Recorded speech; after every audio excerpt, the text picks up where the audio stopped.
So let's talk about GB News, shall we? I'm actually a fan of GB News, as these things go. I actually don't get time to watch television or anything because I'm constantly working or studying or raising my kids or being a husband, blah, blah, blah, right? But I see clips going around the internet and they're always all right. Honestly, GB News seems like what the BBC should be, right? An alternate reality BBC, where it's like, it's not awful and it's not obviously hating the country in which it operates.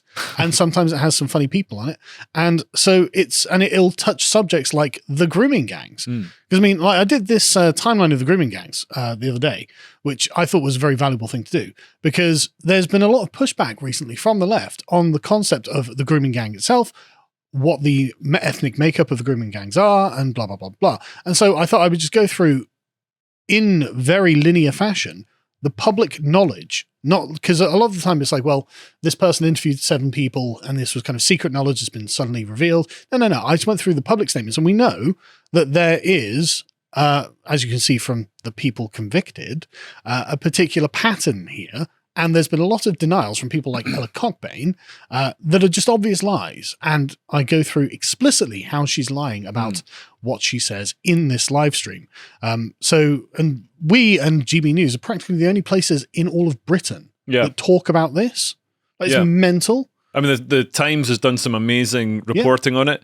But on television, I mean, I know the BBC years ago had a drama. 3 girls, amazing drama. The London mosque attack. Yeah, but it was a genuine, look. I mean, it didn't show the absolute worst of the grooming gangs, but it definitely showed the impact and made it real. But that was years ago now. That was years ago. And it's still going on. That's the problem. Yeah. But yeah, like I said, very, very few media, watchable media outlets actually talk about this. It's literally just GB News and Us, as far as I can tell, right? Yeah. Like places like Novara Media would never touch this, no. right? Well, they deny it and obfuscate Well, it. exactly. Of course they do. They go, well, we've got our expert, Ella Cockbain, to tell us no, it's actually all the white men, which is why it's all white men being arrested for it. But anyway, so I found this article on pressgazette.co.uk and I found it hilarious, right? From Eamon Holmes to Andrew Doyle. I watched GB News for 18 hours. Okay, nobody watches anything for 18 hours, right? That's a weird, standard set. But he wanted to see what a typical GB News day looks like from now by Bron Ma, right? And he begins this. People say a lot of things about GB News, that it's riddled with glitches, that it's a hotbed of right-wing conspiracies, and that nobody watches. It's like, well, look, if it was a hotbed of right-wing conspiracies, you get a massive audience for that. Like, look at Alex Jones. He still gets millions on the radio listening to him because it's just nothing but right-wing conspiracies. They're fascinating. They're fun. They're interesting, and often they turn out to be true. Remarkable success rate, actually. Yeah. Right-wing conspiracies. Well, there's things. Some of the stuff, like there's Matthew Sweet is a journalist who's always, he's got a real vendetta against GB News, and he's always saying, they're spreading conspiracy theories.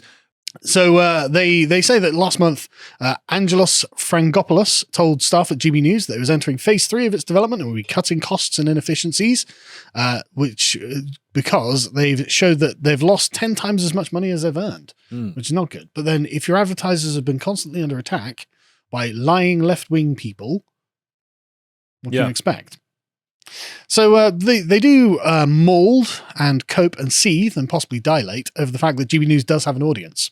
They're angry about this. Yeah. That people actually like watching news that doesn't say, hey, you know what you are? You're white. And do you know what that means? It actually means you're bad. Yeah. This country, evil. Slavery, by the way. GB News isn't constantly doing the country down. Yeah. And so, unsurprisingly, British people like watching it. And man, so I see the viewing figures and it's going up. It's steadily going up and it's overtaking, maybe 6 months ago, a year ago, it was like sometimes overtaking Sky. Now it's consistently overtaking the BBC News. Excellent. And consistently overtaking Sky. That's great because obviously we get lots of reach on the internet, but one demographic we don't reach are the people who sat in their living rooms flicking through channels. Because obviously we're not on TV, but that means we get to dodge Ofcom, which I would never want to have to deal with, to be honest. But anyway, so Press Gazette set about watching the entire schedule on Wednesday, the 22nd of March. Were you on TV that day? I can't remember. Probably. I'm on it most days. From experience, it turned out it took it both respectable straight news and fare that might be at home on primetime Fox News. Now, you say that as a left-winger, you're like, oh, that's evil. But to a lot of other people, that's actually, the Tucker Carlson guy. Yeah. Oh, I like that. Yeah, You know, and so you actually... Greg Gutfeld. Yeah, right. And so it's very much like Owen Jones saying, well, Boris said they were Burkers and bum boys. And it's like, to you, that's bad. But to a lot of people, did he? Oh, I vote Boris. Okay. You know, like you've got to remember. So it begins with breakfast with Eamon and Isabel. And he finds fairly straight-laced, actually. I've never watched it because obviously there's no way I've got time to watch TV at 6 in the morning. But it's great. Eamon Holmes is just like, man, he's like the best broadcaster there's ever been. Like, you know, maybe Terry Wogan, but Terry Wogan's passed away, unfortunately. Everything's been terrible. Wogan, Everything's been terrible since Terry Wogan died. But yeah, Eamon Holmes, absolutely brilliant. And I've been on the breakfast show with him, and he just gets the perfect balance of like funny and sort of telling you what's going on. Well, that's what he says. Holmes and Webster are entertaining hosts. Her reactions provide a proxy for the audience as Holmes says whatever's on the top of his mind, and just, you know, about funny things. And so, right, okay, that's a good advert from someone who really wants to do you down, unfortunately. But he does find a problem. Well, a GB News guest once dropped a microphone in the toilet, but instead of throwing it in the bin, they kept it here, and it's not reliable. It has been since disposed of, apparently. So there was a very small technical glitch. That happens on live TV. Yeah. You know. Yeah, and it's from somebody calling in, so, you know, appearing in a pop-up. It's not in the studio, the glitch. What are you going to do? Yeah. But what this is an interesting bit. GB News has made an effort to court unionists in Northern Ireland, hiring the Democratic Unionist Party's Arlene Foster as a host and stepping in to cover the Orange Marches last year when the BBC dropped its live coverage. British Broadcasting Corporation isn't pro-unionist in Northern Ireland, won't cover the pro-unionist marches. Relies on GB News to do that. That's peculiar, isn't it? Yeah. Like, why would the BBC not cover the pro-unionist side? It's because the British Broadcasting Corporation isn't for Britain anymore. That's exactly right. That's the reason GB News even exists. I've been saying this for ages, but look, this you can see is like evidence of the insurgent power that is against Britain itself that has taken over British institutions. Like, there's no rational reason that the British Broadcasting Corporation would not support the unionist cause. It's inconceivable in previous eras, and yet here we are. And I just found that to be a very revealing thing for them to include in this article. Yeah. So you should be pro-unionist, like like who wouldn't be, right? Yeah. But they said the program was otherwise quite light on politics, but wasn't terribly controversial, apart from Eamon Holmes saying one of the biggest providers of school lesson plans has sparked controversy by selling resources, references, sex toys, and lots of other things. Is that's controversial, is it? And also, I mean, it was true. Well, he says it's not quite true. Well, as was made clear later, the school lesson plans under discussion did refer to sex toys, but did not involve actually bringing them into schools. Small mercies. Oh, thank God. I mean, what? Thank God. We're not actually bringing the sex toys to the school for the kids. Yeah. We're just telling them all about them, and here's some pictures. What's your problem, bigot? This is like, you know, when you go on a fact checker and it says, oh, this statement is false, and then underneath it says, oh, well, actually they put an apostrophe out of place, so it means, you know, I changed the meaning of the sentence, blah, blah, blah. Exactly. I mean, if you took the comma out, references sex toys is a perfectly salient sentence. Yeah. Like, and you were literally like, it refers to sex toys. So he might be saying references sex toys without that comma. Yeah. Like, so he's not wrong, and you're just being insanely pedantic. And in fact, that comma couldn't possibly be there because, number one, he's speaking, so you don't say comma. Yeah, you don't know. Yeah. And also, he wouldn't be saying selling resources and references because you don't sell references. How do you sell a reference? That's nonsensical on the face. So this is just, he's trying to create it's insanely pedantic. But the thing is, it's being pedantic in defense of sexualizing kids. Yeah. It's like, why are you doing that? Yeah. Surely you should be on the side of being like, whoa, he just brought to my attention the fact that they're referencing sex toys in school. Why would you need to reference sex toys? As a father, you don't need to do that. You do not need your kids knowing about that, right? Yeah. Anyway, so moving on. They've got TikTok. Yeah. God. Not on my watch, they bloody don't. My kids do not have social media. But on the next one is To The Point, which is 9:30 to 11:50 a.m.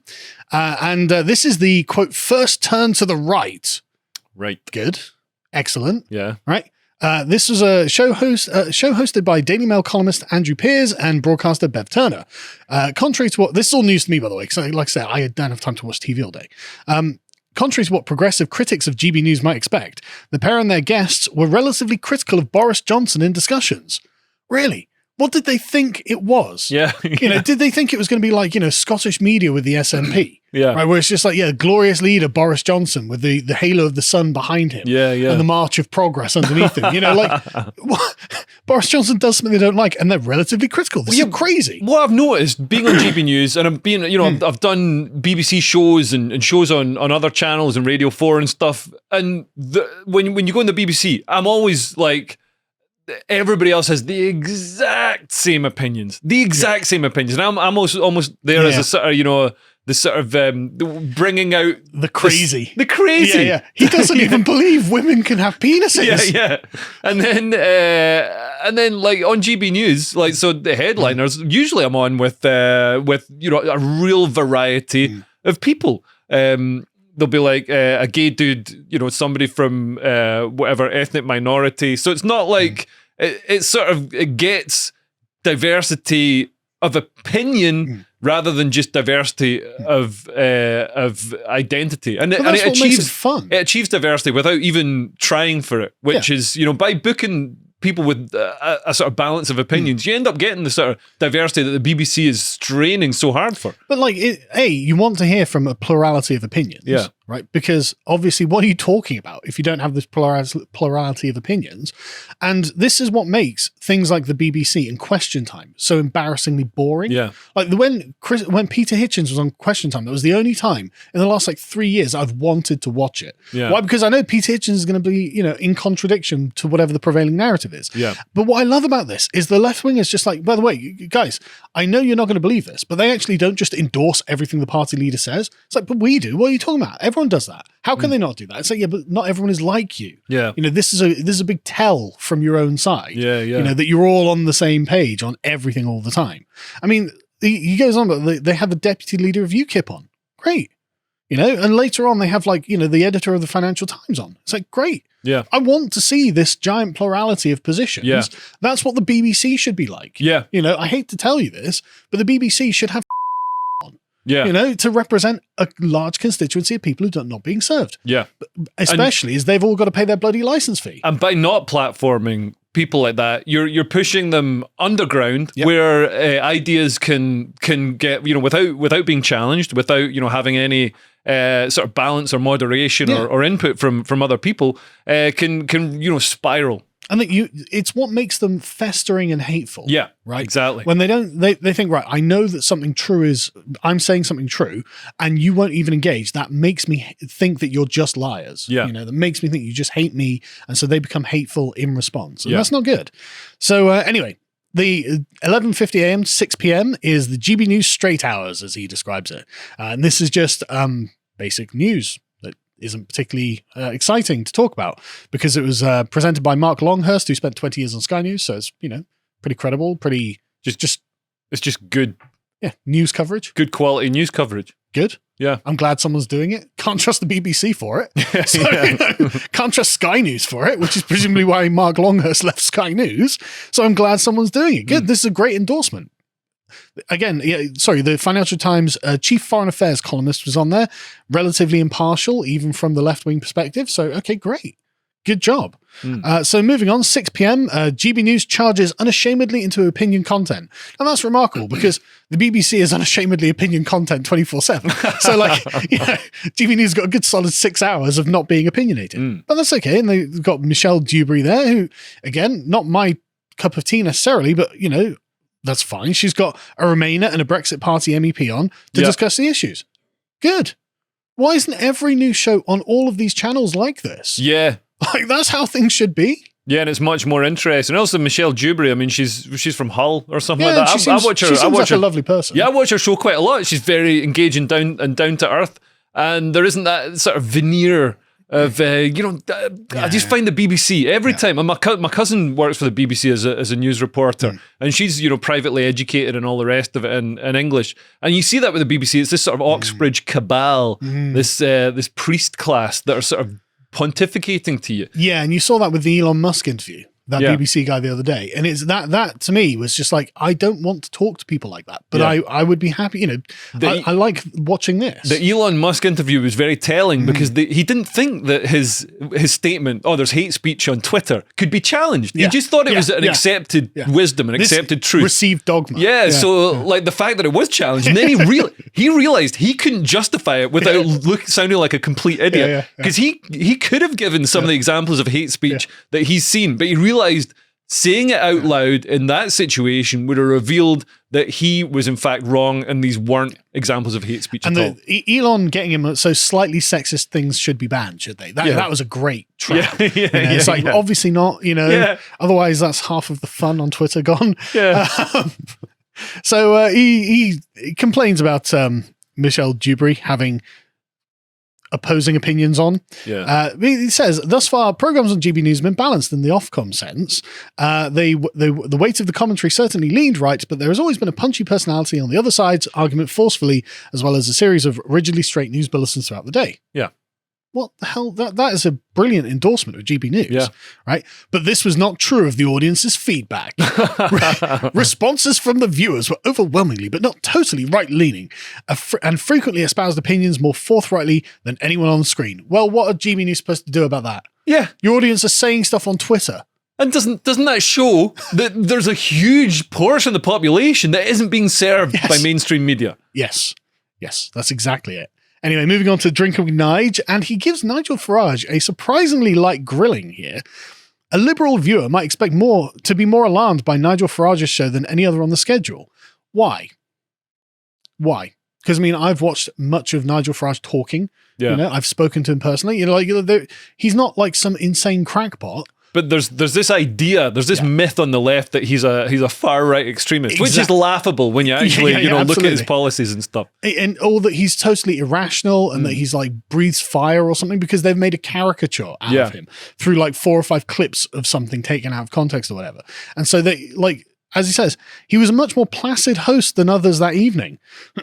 He was not completely without incendiary comments, though, and this is what the incendiary comment is, right? He claimed that Johnson would likely lose his Uxbridge seat in a by-election because London is going through a very, very big demographic change, and it's a demographic change that suits the Labour Party far more than Conservatives.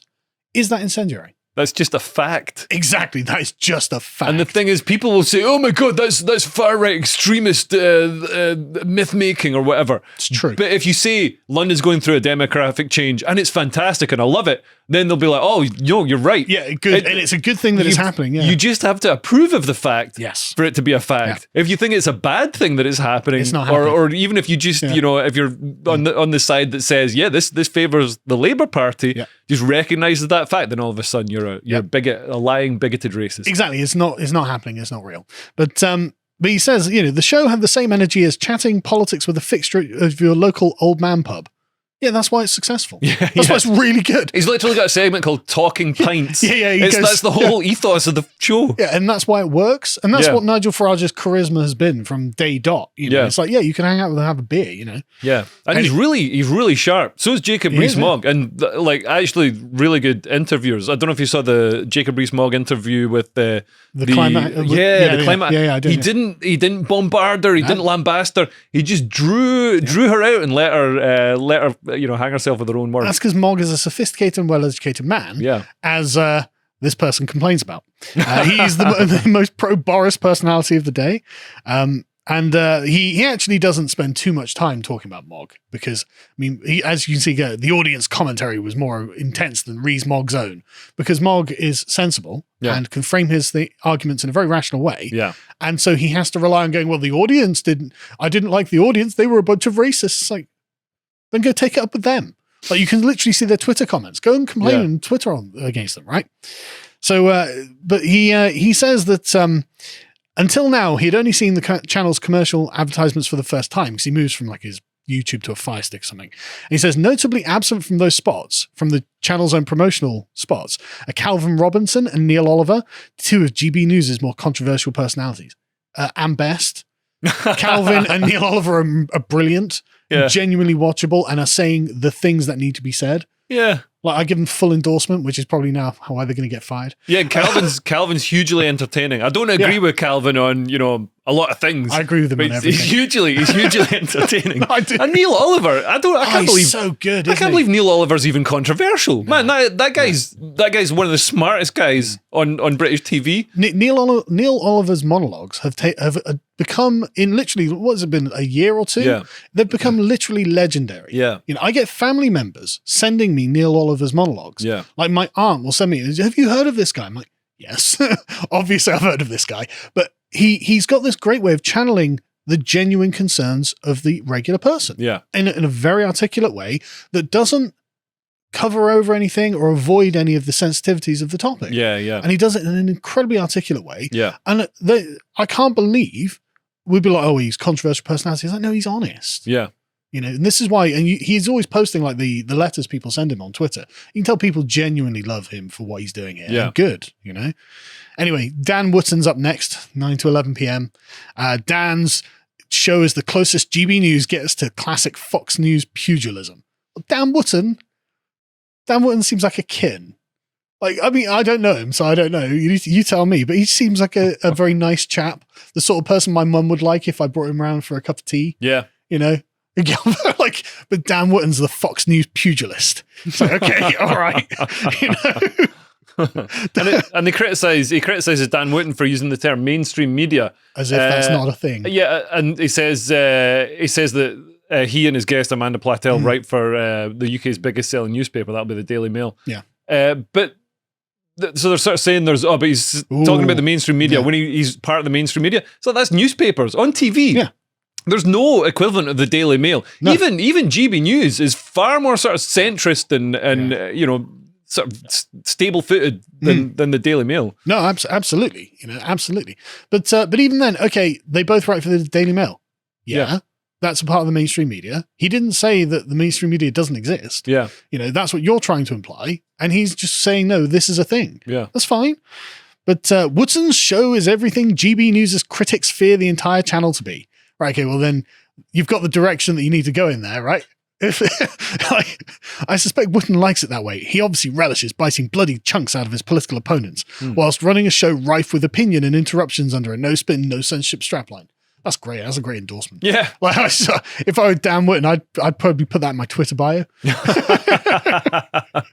But again, it makes him sound really scary, and Dan just isn't. He just doesn't come across as really scary. And and he's looking at issues like grooming gangs, and GB News as a whole looks at issues like and gives airtime to questioning, which journalism should be questioning the status quo and questioning accepted wisdom. Yes. So the COVID lab leak theory is a classic example of something that was given airtime on GB News, looked into as a possibility. GB News was condemned for platforming, far-right conspiracy theories. Then it turns out to be, the truth. Or if not the truth, then the thing that the FBI and various other agencies think is. It becomes the truth. official narrative about 6 months after the conspiracy theorists have pointed it out. Yeah. Anyway, and then finally, headliners. Never heard of this show. Probably not very good people on it. I'm hosting it tonight. Oh, yeah. Okay. So you're correct. I imagine that the author of this will be tuning in. Because, no, I'm not even joking, actually. I'm not even joking, right? Headliners, the light-hearted final programme on GB News' weekday schedule is a marriage of Mock the Week and the BBC's now defunct The Papers programme. That night is presented by Andrew Doyle and I imagine, he says, quote, I imagine it is very enjoyable for some people. It was fun, was it, mate? You had a good time when you were watching it, did you? Yeah. And he says it was not right-wing in the partisan sense. Man, it's not right-wing at all. I'm like there's me and Nick Dixon, and we're like about the only right-wing people. It's a show. It's three comedians going through the next day's news headlines, the next day's top news stories. Yeah. So man, there's not that many. There's not that many right wing comedians, and it's just you guys having some fun. And it's just it's having fun. Andrew Doyle himself is a lefty, and he's a brilliant comedian. He's a brilliant comedian, and we have brilliant comedians on. Like I was on last night with Lewis Schaefer, Steve N. Allen from the MASH Report. So from the BBC mainstream. I'm surprised they were allowed to go on. The MASH Report. Jesus. I think comedians are starting to see which way the wind is is blowing. A lot of BBC comedy is getting cancelled, and stuff like this Nish is doing Kumar well. isn't getting reinstated. Man, yeah, because nobody wants to watch. Why would you? Nobody wants to watch a sort of shouty, ranty, sweary lecture that you have to clap at the end instead of laugh. God, you know what I mean? Yeah, it's literally Comedy Central. Yeah. Anyway, so yeah, it's not right wing in the partisan sense. The two Doyle and the two comedians appearing alongside him, you don't even get name dropped. You and Nick Dixon, Nick, mate, you're just two comedians appearing along. You're Andrew Doyle's butlers, basically. Yeah. So Yeah. But again, even headliners, even though it's a sort of comedy, a comedy look at the papers, we're being funny about it. I mean, it's one of the few places on the television that's queried things like the Tavistock Centre, the Sandyford Clinic. They're doing, they're transitioning children, giving hormones and puberty blockers to children as young as 9, which is obviously, in 10 years' time, when there's the big scandal and thousands of these kids are like, oh my God, like what you talked me into. My body has been ruined, I'm infertile and I have cancer. Yeah, that's literally gonna be what's happening. Yeah. No, again, like it's one of those subjects that very few actual media organizations spend any time on. Yeah. And so I do think it's completely GB News' credit for doing that. Same with the Grooming Gang. So it's very rare. Like, again, as far as I can tell, it's literally, of all the media organizations, it's us and GB News that are raising this issue. But anyway, so he finishes with what I learned about GB News. So 18 hours later, I was left to wonder, who watches GB News? British people. Is it one group of diehard fans, or is it a shifting constellation of people who feel they aren't getting what they want from the other broadcasters? And how much room for growth does that audience have? Well, actually, I think the second statement is a shifting constellation of people who feel they aren't getting what they want from the other broadcasters. That's what it seems to me. Yeah. From what because I obviously follow on social media, and so I, read the comments, what sort of people, I'll click on their profiles, and there is a large sort of swathe of different people, as far as I can tell. And so he gives GB News Watchathon a final scorecard, if you go down. So he goes, the first 3 are just not very interesting. But then it's, how right-wing do I feel? I estimate that I'm 2% more right-wing. Right, okay, so one day of GB News makes you 2% more right-wing. That guy is going to be good. Mussolini by the end of the year. Mussolini was a communist. But that's a good conversion rate, though. One day's worth is 2%, so 2 days worth, 4%. 3 days worth, 6%. Maybe if he watches for an entire week, he'll find himself voting Conservative, and then eventually, a month later, he's in UKIP. So that's good. That's a good conversion rate. I was going to say, like, conservative. Like, I thought we were saying right wing. Well, yeah, exactly. There's a pipeline. Conservative in 1987. Yeah. And then he's like, do I feel more patriotic? No. Okay, fine. But anyway, the virtue signaling against Britain aside, this chap Bron Maher did. Yeah. This was actually a fairly reasonable article that actually I thought was a really good endorsement of GB News. Yeah. That's why I thought I'd cover it, just because good for GB News. Sounds like they're doing a good job. Thanks for watching that segment from the podcast Lotus Eaters. I hope you enjoyed it. If you fancy exploring more of what we do, you can find our website, lotuseaters.com, and subscribe for as little as £5 per month to access all of the premium work that we do, including a recent chat that Connor and Carl had asking the question of whether Jesus Christ really was a socialist. Short answer, no. But if you'd like more, you can find it on the website. And if you'd like to find more from Connor, you can follow him on Getter at con_Tomlinson. Thank you and goodbye.